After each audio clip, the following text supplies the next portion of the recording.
Bonjour, bonsoir à tous et bienvenue dans Conseil. Aujourd'hui on va revenir sur le troisième film des studios DreamWorks Animation, à savoir La Route d'Eldorado.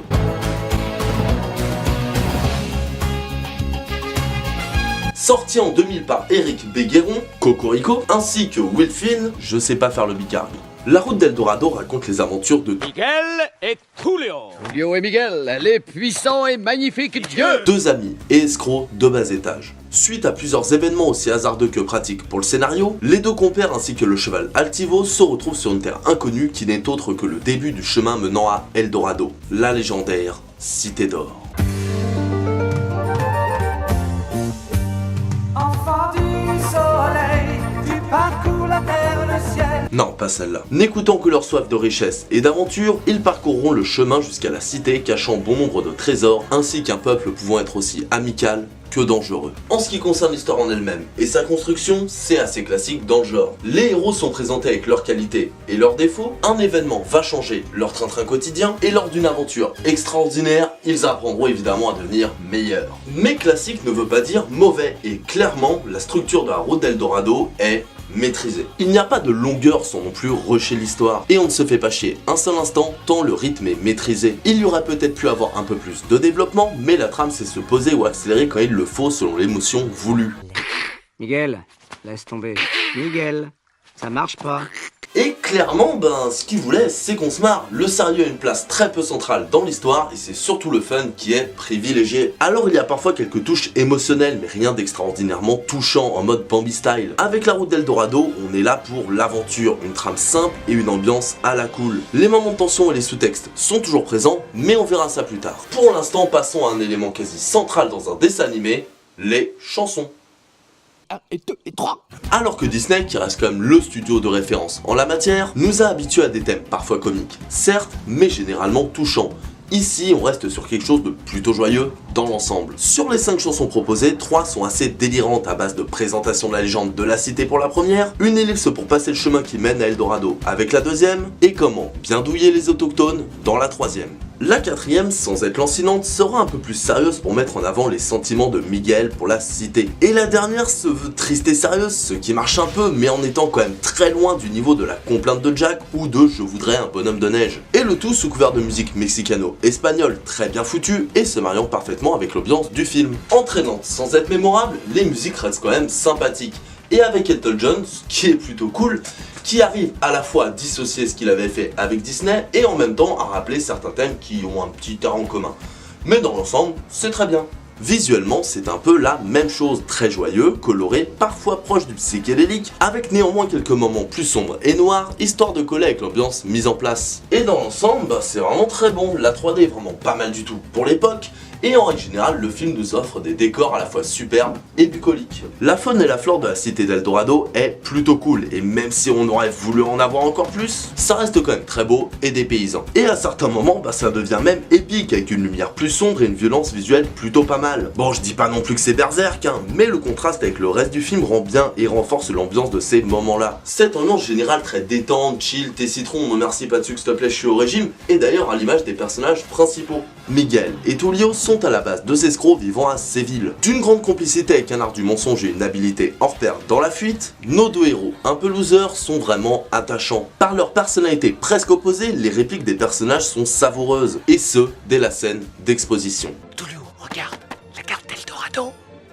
La cité de l'or. C'est peut-être notre destin, notre chance. Miguel, si je croyais en la chance, je ne jouerais pas avec des dés truqués.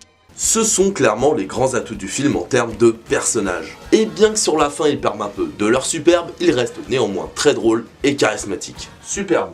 Meuf, bonne meuf. Arrivé à Eldorado en compagnie d'Altivo, un cheval de guerre déserteur, qui est d'ailleurs très drôle et doit forcément être de la même famille que Maximus, nos deux héros du dimanche tombent sur et sous le charme de Shell, une habitante d'Eldorado qui, comme eux, voudrait parcourir le monde par soif d'aventure. Alors, on parle souvent de Disney avec le truc de la femme forte, indépendante, genre la Reine des Neiges, Vaiana et tout, mais clairement, DreamWorks Animation n'a rien à leur envier. Et Shell en est un parfait exemple. Alors oui, elle est sexualisée à la Jessica Rabbit, mais elle a une réelle utilité dans le scénario. Et si elle a effectivement une histoire d'amour avec l'un des protagonistes, c'est elle qui le drague, assumant pleinement sa sexualité. Mais on va pas résumer une femme à son appétit sexuel et son indépendance envers la jante masculine. Donc posons-nous la seule vraie question qui devrait être posée, est-ce que c'est un bon personnage ? Oui, clairement, Shell est très bien écrite. Un côté Jessica Rabbit Catwoman pour la sexualité et le physique avantageux, tu rajoutes un peu de Nami dans One Piece pour la part manipulatrice qui adore la thune mais attachante, et tu te retrouves avec un personnage vraiment cool. De façon générale, la route d'Eldorado n'a pas beaucoup de personnages mis en avant. Les 4 cités plus tôt, un tatou mascotte, et Tanabok ainsi que Tselselkan, respectivement chef de village et grand prêtre, pas gentil méchant. Et les 2 derniers sont vraiment intéressants.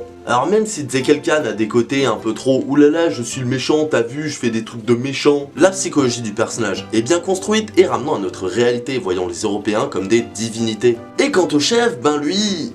t'as envie d'être son pote, tout simplement. Gentil, juste et ne désirant que la paix, son gros ventre n'a d'égal que sa compassion et l'attachement que tu peux avoir envers le personnage. Et ce sans compter l'opposition politique entre le pouvoir de l'État et religieux. Je sais pas pourquoi, j'ai l'impression que j'ai perdu du monde sur ma dernière phrase. J'ai brièvement parlé histoire, sexe et politique, mais niveau sous-texte et thématique, la route d'Eldorado en regorge. Tu sais, comme des fois t'as l'impression que les films sont vraiment en mode trop gentillet pour tellement pas choquer le spectateur, c'est limite ils vont même pas te faire un bisou sur la bouche avec des thématiques ultra simplistes. Tu vois ce moment ? Ben là, oublie. Bon, on n'est pas dans un crime for Adults non plus, ça reste un film pour enfants, mais ils ne se sont pas privés pour autant. Des sacrifices.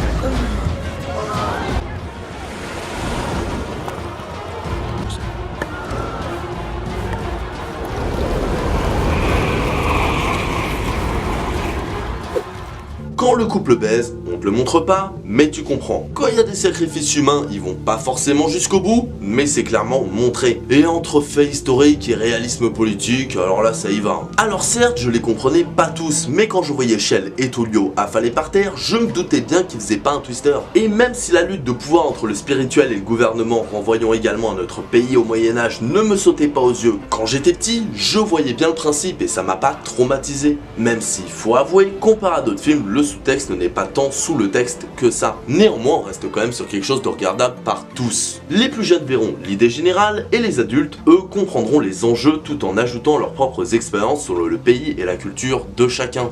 Pour conclure, je vous conseille La route d'Eldorado. C'est un film très bien animé, avec des personnages très sympathiques et attachants, une histoire, bon, classique mais maîtrisée, des décors vraiment très beaux, et surtout dans les films d'animation en général, même si c'est pas l'un des meilleurs, il mérite d'être plus reconnu. Là où les débuts de la compagnie proposaient des films aux enjeux forts avec des sujets sérieux business, genre Moïse par exemple, les films suivants dans la compagnie alterneront entre films insipides, chefs-d'œuvre et détentes très sympathiques. Et pour moi, clairement, avec La route d'Eldorado, on est dans la branche très sympathique. Pas chef-d'œuvre, mais très sympathique. Je n'irai pas jusqu'à dire que c'est l'un des meilleurs dessins animés de tous les temps, ni même de DreamWorks d'ailleurs, mais ça n'en reste pas moins un très bon film dans la bonne moyenne de la compagnie. Et voilà, cette vidéo est terminée, j'espère qu'elle vous aura plu. Dans tous les cas, n'hésitez pas à laisser vos avis dans les commentaires. Et si vous avez aimé, vous pouvez, je sais pas, moi, partager, liker, vous abonner à la chaîne, enfin ce genre de conneries quoi. Et en attendant, moi je vous souhaite une bonne journée, /soirée, /un sérieux triste passe-temps. Oui je sais, normalement je vous dis passer une bonne journée, /soirée, /un sérieux triste passe-temps, mais là il est tard, je suis fatigué, et au pire niquez vos races.